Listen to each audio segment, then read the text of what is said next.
like there's no tomorrow.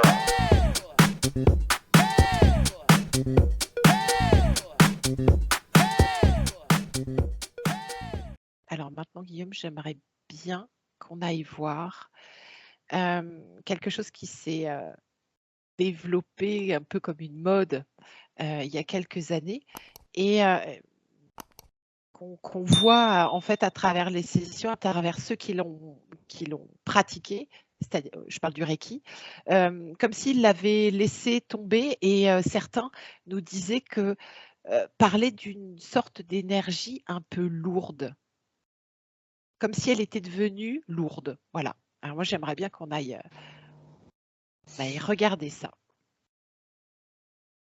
Alors Ouais. déjà, qu'est-ce que tu as comme info juste en parlant du Alors, Reiki? j'ai pas une info, j'ai un ressenti. Mhm. J'ai une lourdeur, effectivement, qui est arrivée au niveau de ma tête, comme si j'avais une boule, en fait, un peu lourde, une boule d'énergie un peu lourde, et quelque chose qui se diffuse comme une pyramide. Mais j'ai l'impression que c'est le haut de la pyramide qui me pèse, en fait. C'est comme si on m'avait mis une pyramide dessus, là, poum, Mhm. et j'ai quelque chose qui est chargé dans ma tête. Voilà, c'est mon premier ressenti. Eh bien, prenons des infos sur cette pyramide. Ouais, c'est comme un vêtement. On m'a alourdi, on m'a mis une veste, en fait. En fait, le Reiki, c'est quelque chose que je viens de mettre sur moi. Est-ce que ce vêtement, quelque part, excuse-moi, m'appartient ou c'est des énergies que j'invite dans les miennes? C'est des énergies que j'invite. D'accord. Ok, alors est-ce qu'il serait possible, est-ce qu'il est pertinent de regarder un peu l'évolution de ces énergies? D'où elles viennent? Alors, c'est ma représentation, hein, c'est vraiment très métaphorique et tout ça, mais on me montre une pyramide, comme une pyramide d'Égypte, là, qui est au centre de plein de personnes enfin, c'est pas comme si elles voulaient, comme si elles vouaient un culte, mais pas loin. C'est-à-dire qu'il y a une reconnaissance de cette pyramide et ces personnes-là donc, en l'occurrence, j'imagine que c'est les Reiki. Ces gens-là adhèrent à l'idée de cette pyramide et croient en cette pyramide. Et du coup, l'énergie que j'ai quelque part reçue, à laquelle je me suis connecté quand tu as dit Reiki, elle vient de cette pyramide centrale. Et tu sais, tu vois cette pyramide qui est posée dès le départ? Je ne sais pas trop ce que ça veut dire, mais en tout cas, j'ai une pyramide qui est là au milieu d'un cercle. Un cercle d'adeptes, on va dire. Alors, est-ce que tu peux prendre l'info? D'où vient cette énergie? Qui l'amène par des enseignements particuliers? Il y a une construction. Alors, là, attention, ça part très très loin. Il y a, si je regarde cette pyramide, si je fais une espèce de radio de cette pyramide, ou d'IRM de cette pyramide, il y a une construction, ça a été construit bloc après bloc. Et en fait, à l'intérieur de cette pyramide, il y a un grand faisceau d'énergie en son cœur. Parfait. Alors, prendre de l'info sur cette énergie, d'abord. J'arrive pas trop à analyser. Pour l'instant, j'ai différentes teintes. J'ai comme une énergie bleue périphérique Ouais. et j'ai une sorte de noyau de feu rouge et jaune comme un feu, vraiment comme le foyer d'un feu à l'intérieur de cette énergie. C'est comme si cette énergie était une flamme en fait. Bleu à l'extérieur, rouge à l'intérieur. D'accord. Ce que ça me dit, c'est que les personnes qui pratiquent le Reiki bénéficient de cette énergie-là.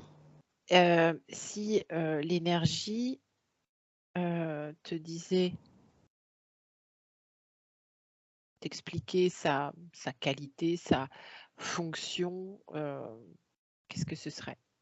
Alors, j'ai l'impression que la plupart des adeptes je dis adepte, hein, mais je ne sais pas quel mot employer. Là. Praticien. Praticien, ouais, voilà, praticien, se connecte à cette énergie bleue, c'est-à-dire l'énergie périphérique. C'est une énergie, c'est pas une énergie de soin, c'est une énergie de... Attends, il faut que j'arrive à trouver, c'est pas facile, parce que là, je suis en train de transformer une énergie en une émotion. Et si tu as un mot qui t'apparaît? Au début, c'était purification. Oui. Et là, c'est en train de partir sur bien-être, apaisement, bien-être, apaisement. C'est pas encore ça, je vais l'avoir. Réconfort peut-être, tu vois. Il y a quand même quelque chose.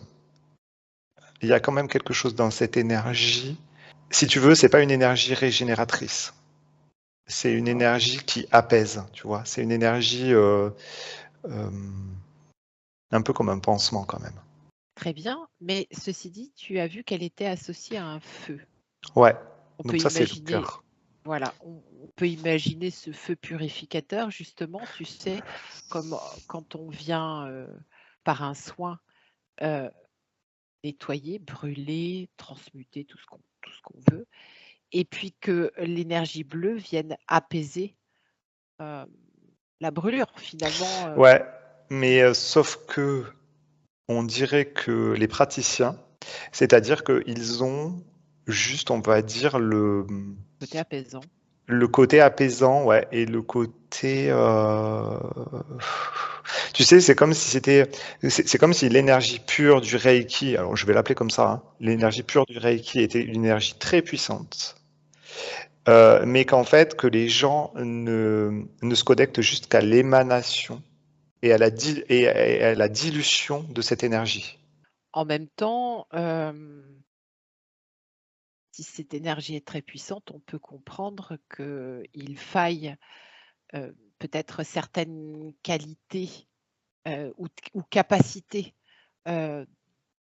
personnelles, une certaine posture pour pouvoir accueillir ce feu et surtout pouvoir le mettre au service des autres sans faire de dégâts. Il y a une histoire de connaissance dans ce que tu viens de dire. D'accord. Tous n'ont pas la connaissance de ce qu'est réellement le Reiki, déjà. On dirait que ça suffit à la plupart des praticiens de se connecter à cette énergie douce, on va dire. C'est plus de l'énergie douce. Hein. Il y a quand même de la douceur là-dedans, ouais. Est-ce que c'est voulu que les praticiens ne puissent pas accéder à l'entièreté de l'énergie? Puisque tu parlais de connaissance, donc j'imagine qu'à un moment donné, la connaissance n'est pas livrée, ou en partie. Ça ne matche pas ta question, je ne sais pas pourquoi. On Alors, dirait qu'il n'y a pas... c'est fou parce que, d'après ce que je crois savoir, c'est qu'il y a une espèce de hiérarchie en fait dans le Reiki avec des grades et tout ça. Là. oui, c'est D'après ça. ce que j'ai cru comprendre, je suis pas du tout spécialiste là-dedans. Hein, j'y connais pas grand-chose. Hein. Mais en fait, je ne vois pas de hiérarchie, de garant au niveau de cette énergie. Je vois pas d'humain en fait. Tu vois, je vois pas ça. Qui possède la connaissance? Est-ce que déjà la connaissance de cette énergie complète est matérialisée? Est-ce qu'elle est au niveau terrestre ou pas? Non.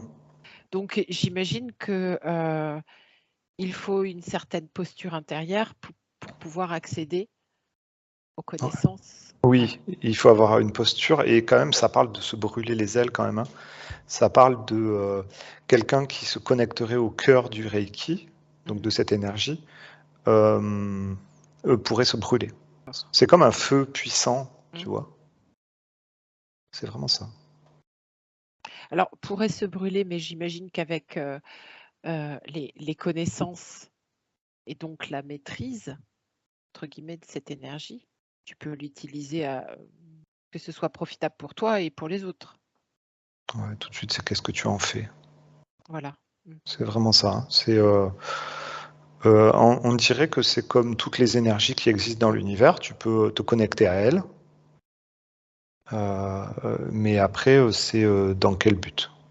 Alors, tu parlais d'une pyramide, d'une construction. J'imagine que cette construction est humaine, en tout cas dans la matérialité? Non.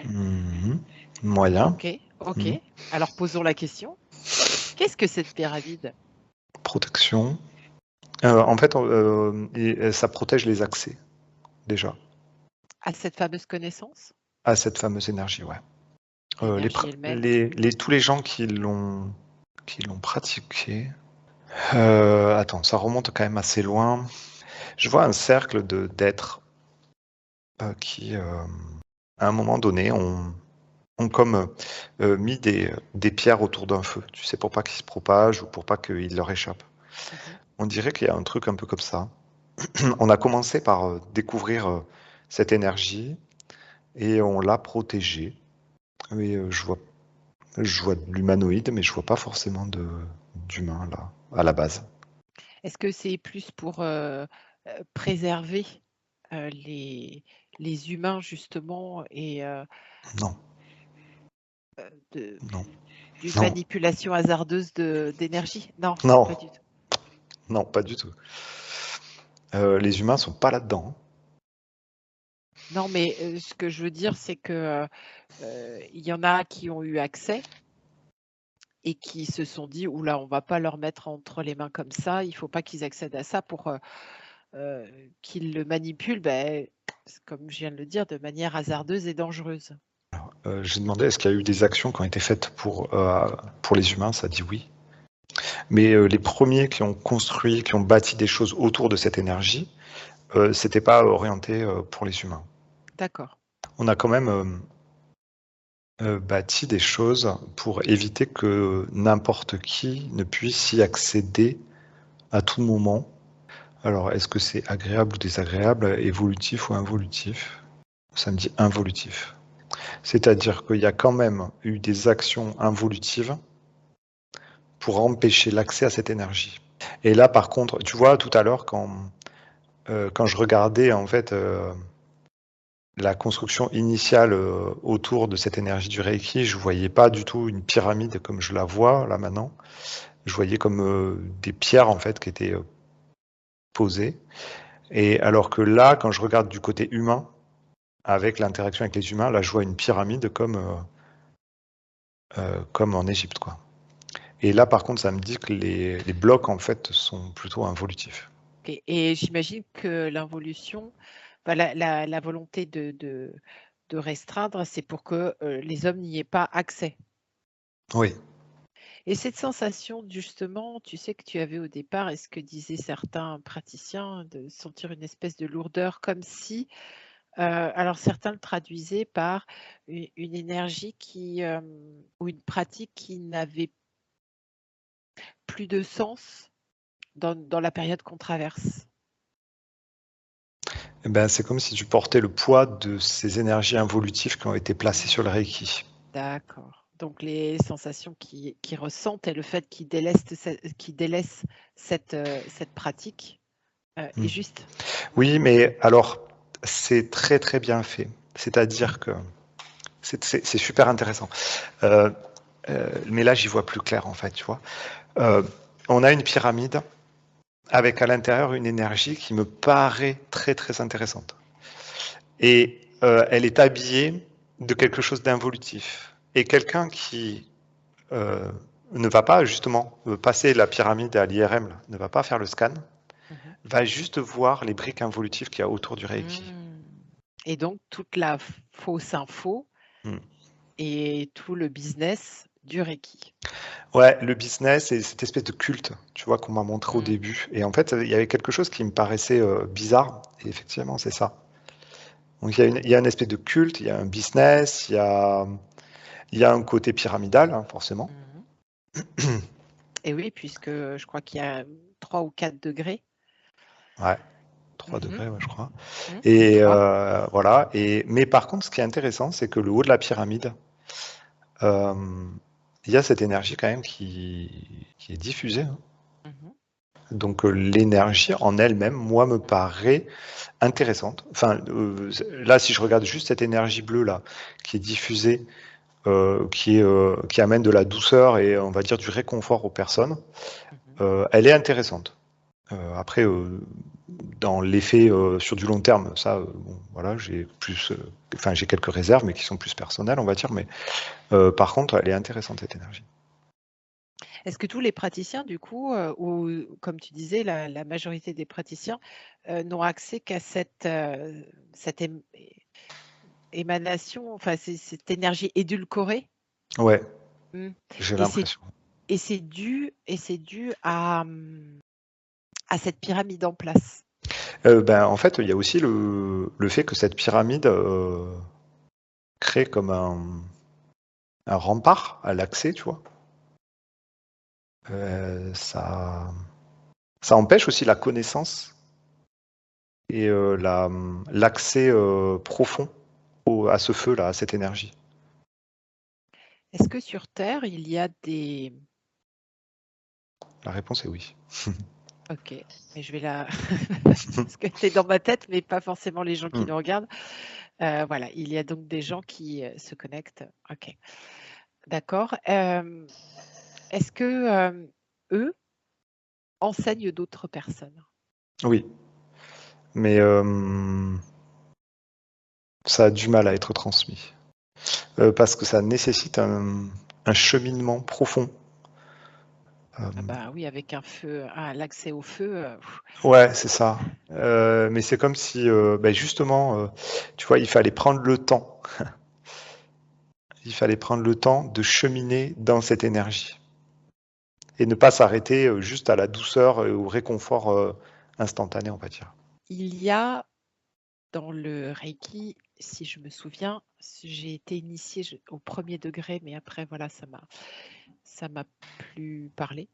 Il y a des mots, euh, des sortes de mantras. Est-ce que ça, ce sont des constructions, un enseignement construit qui justement permet la limitation? Ouais, c'est pas aussi clair en Tranché. fait. C'est pas aussi tranché parce que euh, les mots en fait et ces mantras permettent aux novices en fait de s'orienter vers cette énergie, mais ça peut aussi les détourner. Ils peuvent se perdre là-dedans. C'est pas facile. Euh, C'est-à-dire que ça peut t'aider au début à te focaliser, à porter ton attention et ta conscience vers cette énergie et te montrer la voie. Mais le problème, c'est que si tu t'arrêtes juste à ça, si finalement tu en fais comme une espèce de rituel, tu vas rester tout le temps en dehors et très loin en fait de cette énergie. Donc tu vas capter des petites choses, tu vois, tu vas capter une partie de cette énergie, mais vraiment ça va être des émanations très lointaines. Je ne sais pas si c'est très clair, mais en tout cas, Oui, si, si. Qu'est-ce qui fait que les... qu'il y a eu comme ça un afflux de gens qui se sont formés au Reiki? ouf, tout de suite ta question, elle m'amène en bas de la pyramide. Mhm. J'ai ressenti comme une pesanteur, une gravité là. Poum. J'aimerais bien savoir pourquoi ça m'amène en bas comme ça. Donc là, en fait, il y a eu des basses vibrations qui sont venues direct. Une sorte d'illusion, de fausse lumière, de faux accès. Mhm. Euh, Il y a le côté matériel qui est là. Il y a le côté dense et il y a le côté en fait d'accès à l'énergie par la densité. C'est un peu chelou ce que je viens de dire, mais euh, on dirait que on a vulgarisé, démocratisé l'accès à l'énergie, mais par des chemins pas forcément super lumineux. Et du coup, du coup, les praticiens, quand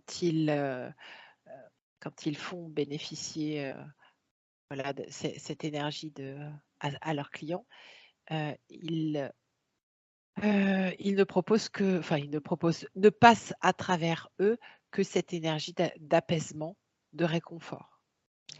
Il y a plus il y a plusieurs types de praticiens.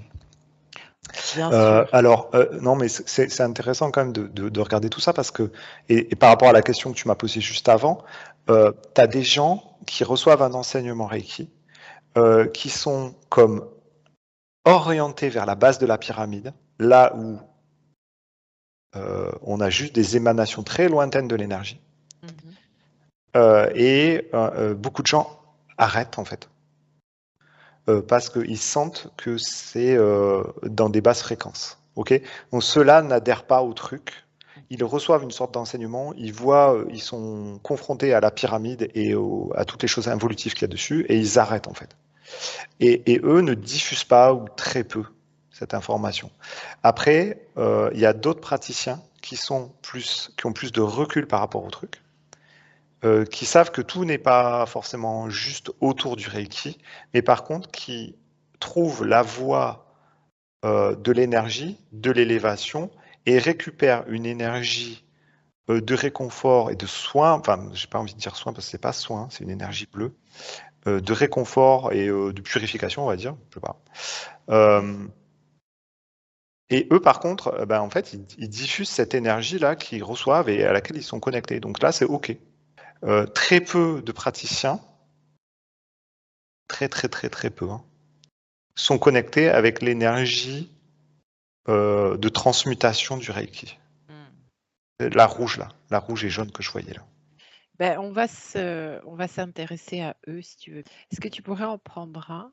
Est-ce que tu pourrais regarder son parcours, son cheminement? Parce que justement, tu disais que c'était un processus Mm. intérieur de purification, de connaissance. Qu'est-ce que c'est? C'est un processus d'élévation spirituelle, hein, vraiment. Comme je l'ai déjà vu déjà dans d'autres enquêtes, Mhm. on est dans un cheminement intérieur, personnel, presque de l'isolement. On a vraiment l'impression d'être avec un moine bouddhiste. Il y a beaucoup d'observation, il y a de l'ouverture, il y a de l'accueil, il y a de la méditation. Ok. Regarde un peu comment elle procède, cette énergie. Qu'est-ce qu'elle fait? Alors là, c'est vraiment très apaisant en fait ce que j'ai, hein. Alors, je sais pas si ça va répondre à ta question, mais en tout cas, je vais essayer de te retranscrire ce que je vois. Cet homme, en fait, qui est sur ce chemin de la connaissance, c'est comme s'il était dans l'accueil de cette énergie bleue, tu vois, au début, il est là-dedans, mais en fait, il se satisfait pas de ça. Il se dit, OK, et à cette énergie bleue, je baigne dedans, elle est réconfortante, elle est apaisante, je suis dans une totale sérénité, mais je continue à avancer sur ce chemin. Et cette personne-là continue à avancer. Et en fait, plus il avance, plus l'énergie qu'il côtoie est blanche, en fait, et pure. Donc, il va vers la pureté. Donc, plus on avance, plus on va dans la pureté et dans une énergie j'allais dire désinfection.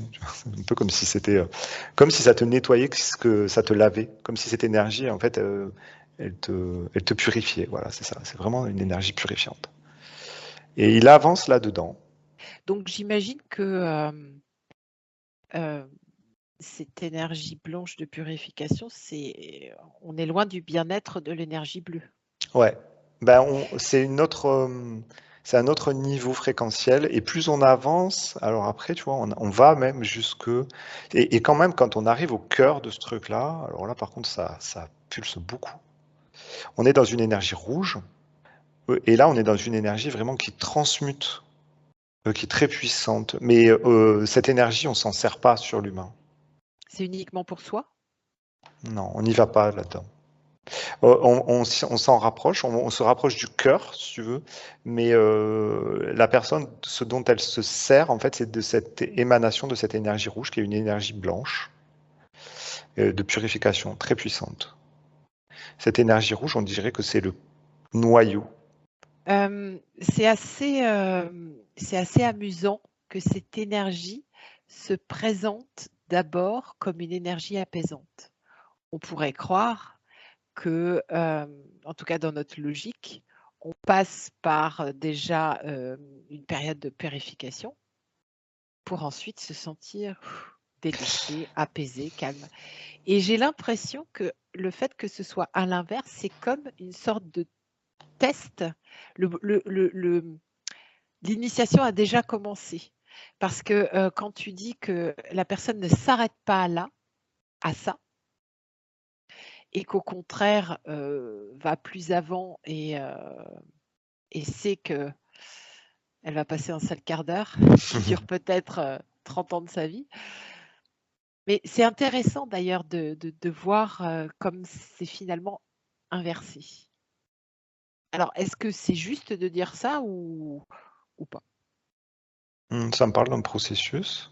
Mmh. Mais c'est comme si, tu vois, en fait, ça, dans l'énergétique, on le voit souvent, c'est-à-dire que tu as mal à la tête, tu vas voir ton énergéticien ou un praticien quelconque, et il va porter une attention sur le mal de tête, et soit il s'arrête à on soulage le mal de tête, on dit au corps, écoute, c'est bien beau, mais on a besoin de plus souffrir, donc on enlève le mal de tête, fait une action pour enlever le mal de tête, ou alors on enlève le mal de tête et on pose une deuxième intention en demandant d'aller à la source en fait de ce mal de tête pour ne plus que finalement il se reproduise et pour qu'il y ait un équilibre intérieur. Et on dirait que le Reiki suit aussi ce processus-là, c'est-à-dire que tu as des praticiens qui vont juste s'occuper du symptôme en apportant cette douceur avec cette énergie bleue, mais ils ont accès, c'est ça, ils ont accès à des informations, de la connaissance supplémentaire qui leur permet de, on va dire, transmuter, purifier la source de ce mal de tête. Alors, j'ai l'impression, peut-être qu'il y a eu d'autres choses entre-temps probablement, que le Reiki, alors je vais parler de manière très triviale, hein. La mode du Reiki a été remplacée par celle du Lao Chi. Je fais ce parallèle et probablement à tort, c'est juste ce qui me vient, parce que aussi il y a une prière à prononcer avant le soin, que c'est aussi j'ai l'impression, en tout cas comme je le connais, une énergie d'apaisement. Alors, j'y suis pas du tout en fait dans ce que tu as dit. Ah, Dès que tu as dit Lao Chi, je suis parti dans. Je suis encore dans les pyramides. Mais là, par contre, je suis dans des couloirs d'une pyramide avec des hiéroglyphes. Voilà, je te dis ce que je vois, en toute honnêteté, vraiment. Et ça m'a pas du tout connecté en fait à ce que tu disais. ah, ça c'est intéressant. Alors, du coup, tu vas te déconnecter complètement de cette pyramide. Si tu dois y revenir, c'est OK, hein, pas de souci. Et à partir de là, je vais dire que j'ai l'impression que le Reiki, que le Lao Chi a remplacé le Reiki. Est-ce que c'est juste de dire ça? Non. Ça n'a pas de sens. Ça n'a pas de sens. Ça me. OK. J'ai pas un oui, j'ai pas un non, j'ai OK. un truc vertical. Ça peut être intéressant quand même de voir pourquoi. Attends.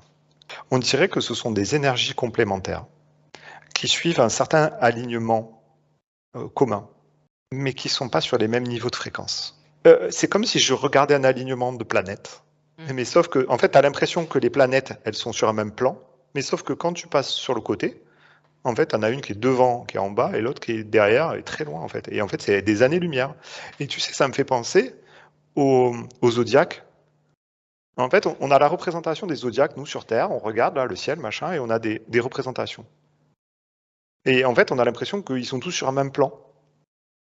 Tu sais, en fait, tu as l'impression, ah ouais, il y a 5 planètes là qui forment un zodiaque. Ah ouais, c'est sur un même plan. Mais en fait, tu vas dans l'univers, tu vas te balader en télépathie là. En fait, tu t'aperçois que les planètes, mais elles sont éloignées de millions d'années-lumière en fait. Et dès que tu te en fait, dès que tu changes ton référentiel, bah, tu t'aperçois que ça n'a plus rien à voir.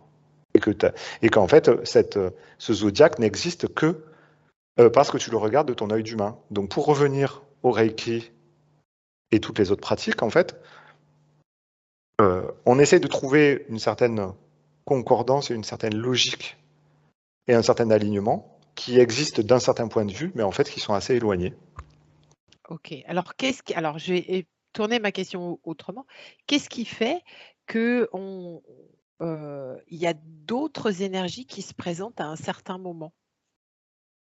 D'autres énergies, c'est-à-dire? Bah, justement, alors là, tu vois, je prenais l'exemple du Lao Chi. Ouais.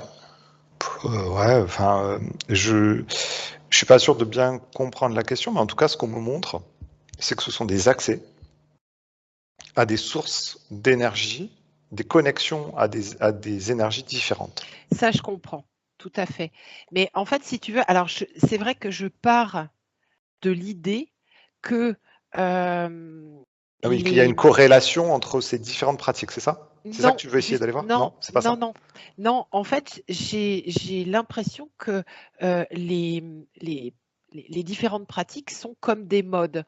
À un Ah moment oui. donné, dans les années 90, 2000, tu avais l'émergence du Reiki, où tu avais beaucoup de praticiens. Puis après est arrivé autre chose, l'hypnose régressive, puis le Lao Chi. En fait, si tu veux, je faisais comme ça un saut avec le Lao Chi parce que, et peut-être que je me trompe, ça ressemble à cette énergie d'apaisement, Mm. de voilà.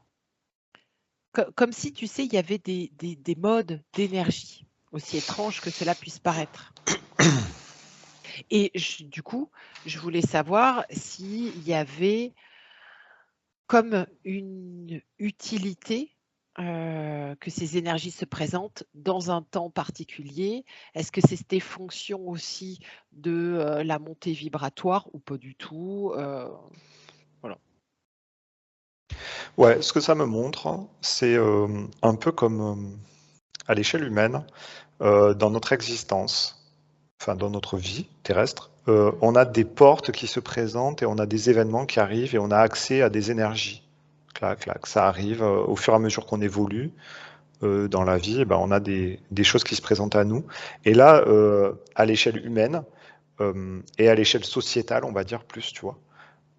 On me montre ça comme si c'était des choses qui popaient à un moment donné, tu vois, qui se présentaient, tac, tac, tac. Et c'est vrai que l'humain, lui, au fur et à mesure qu'il évolue, il a accès à des nouvelles tendances, à des nouvelles énergies, et il y a des accès qui sont de plus en plus faciles pour lui.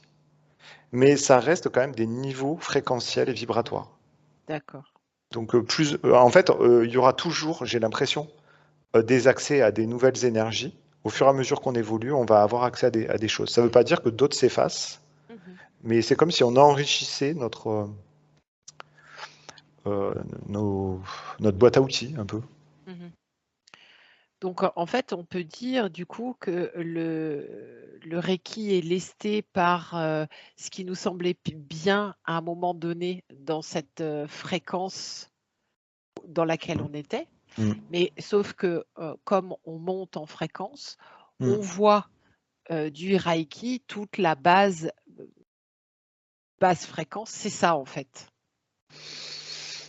Ouais, ouais, c'est ça. On voit, Mais l'énergie en elle-même n'est absolument pas corrompue. bah, d'après ce que j'ai vu, non. Voilà, je pense que c'est plutôt la construction qu'il y a autour, en fait, Mm. qui a été utilisée, qui a essayé. En fait, c'est comme si on essayait de restreindre. Et je pense que, tu vois, dans les autres pratiques, c'est un peu pareil. C'est-à-dire qu'on est quand même dans une société, enfin, on est dans un monde matriciel, là, Mhm. et où il y a des actions qui sont faites pour limiter l'accès, pour corrompre, entre guillemets, l'accès à l'information pure, hein. Est-ce que tu, justement, pour élargir un peu le champ, est-ce que tu vois que pour la plupart des pratiques qui font appel à des énergies particulières, c'est la même chose? Oui. Ça a l'air de te désoler. Non, non, pas du tout. En même temps, Non? c'est tellement logique. Non, non, non, non, bien sûr. Ça me dit Notre oui. appréhension de l'énergie se fait par un chemin initiatique parce que l'énergie ne se manipule pas comme ça et qu'il faut justement acquérir une certaine posture, connaissance pour pouvoir en bénéficier et pour certaines énergies faire bénéficier les autres dans une espèce de droiture, de verticalité, de neutralité qui est évidente. Ouais, c'est pour ça que la posture dont on parle souvent, hein, nous sur nos chaînes et tout ça là, est vraiment essentielle. Et c'est vraiment le praticien aussi qui initie ça, tu vois, qui transmet ça, qui est une sorte de canal, en fait, de guide par rapport à l'énergie à laquelle il se connecte. Ok. Allez, tu vas te déconnecter de tout ça. Tu vas revenir complètement dans ton espace. Et tu vas demander s'il y a d'autres infos intéressantes à savoir sur le Reiki. Ouais, en fait, ça élargit, tu vois, ça. Alors, le Reiki, donc là, il me montre Reiki écrit en grand et en lumineux. Mais c'est comme s'il fallait pas s'attacher au mot Reiki, mais qu'il fallait élargir, en fait, cette pratique à une pratique énergétique beaucoup plus large. Et un accès à l'énergie, un accès au bien-être beaucoup plus large. Et c'est comme si finalement Reiki, ça, avec juste le mot Reiki, et qu'on pourrait prendre toutes les pratiques énergétiques et les mettre dans une même bulle et à laquelle on accéderait de la même manière. Tu vois. Donc c'est vrai que des fois on entend des gens qui condamnent une pratique et qui encensent une autre, mais en fait c'est comme si ça c'était pas juste.